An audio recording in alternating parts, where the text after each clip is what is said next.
মধ্যপ্রাচ্যের মরুর দেশ কুয়েত সাগরে বাংলাদেশি তরুণরা।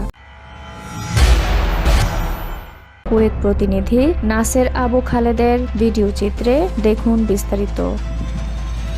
মরুর দেশ কুয়েতে বাংলাদেশের একদল তরুণ প্রজন্মের উদ্যোক্তা মিলে সাগর ভ্রমণ করেন।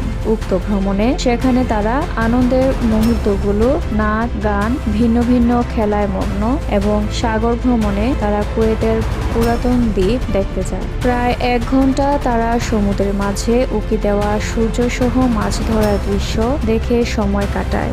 আর তাদের সাথে অনেক প্রবাসী পরিবার ছিলেন। কুয়েতের এই আনন্দ ভ্রমণে তারা বলেন, সকল প্রবাসীদের এমন ভ্রমণ করা উচিত, তাহলে মন ভালো থাকে। সেই সাথে বাংলাদেশের মান উঁচু করতে এদেশের সকল প্রবাসীরা যেন কাজ করেন। খায়রুল ইসলামের ক্যামেরায় নাসের আবু খালেদ, কুয়েত।